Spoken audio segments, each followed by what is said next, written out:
For a band to survive and stay interesting, change is important. Altering the sound of the music can help a band find its voice and evolve. In other cases, changing personnel may promote the longevity of a group and encourage new ideas and sounds. It's a controversial move, especially for fans that prefer the magic of key people working together. What needs to be considered is that many bands wouldn't exist if they followed the limiting belief that the original lineup is the only way to function.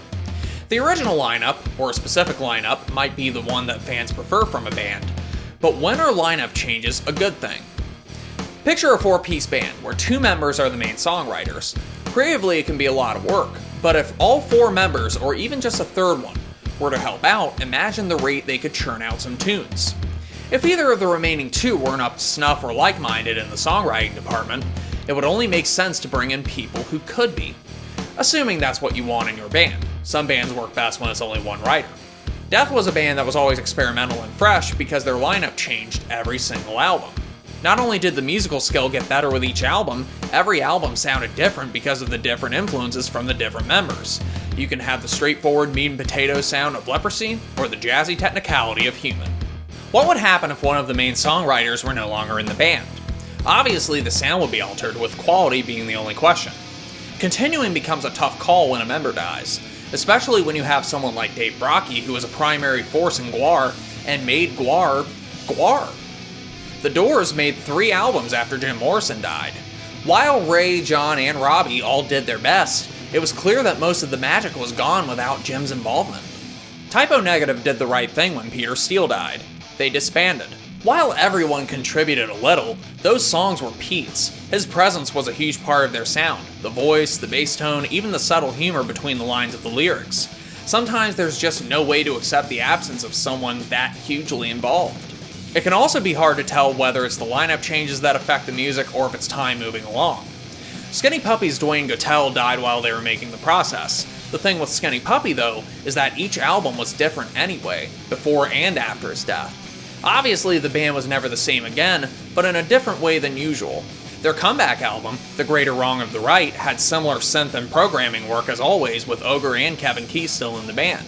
But the horror movie samples, nightmares, monsters, and overall difficulty to listen to was totally gone.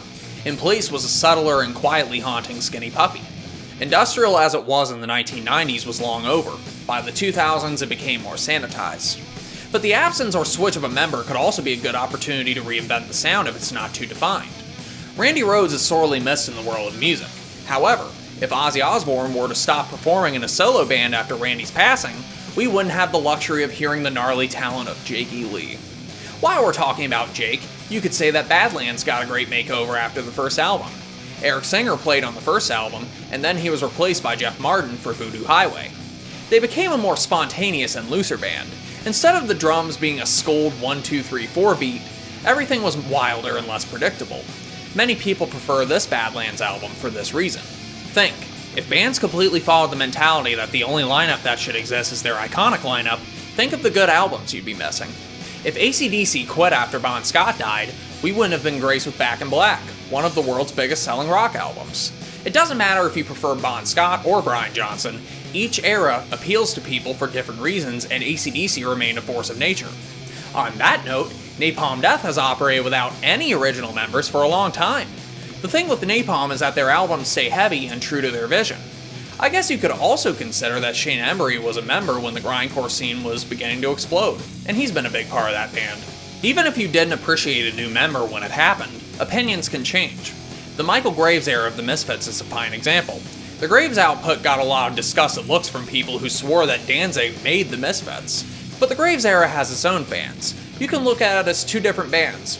Danzig's era had the Elvis sounding vocals with the minimal, old-school punk sound, and then you have the cheesier, energetic Graves era that was updated to appeal to a younger audience.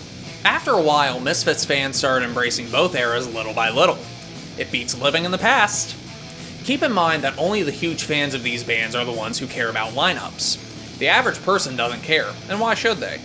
They just want their hit songs. But sometimes you enjoy bands so much that you want to investigate things behind the scenes. That's why they include studio footage and do interviews, because there are people who want to watch.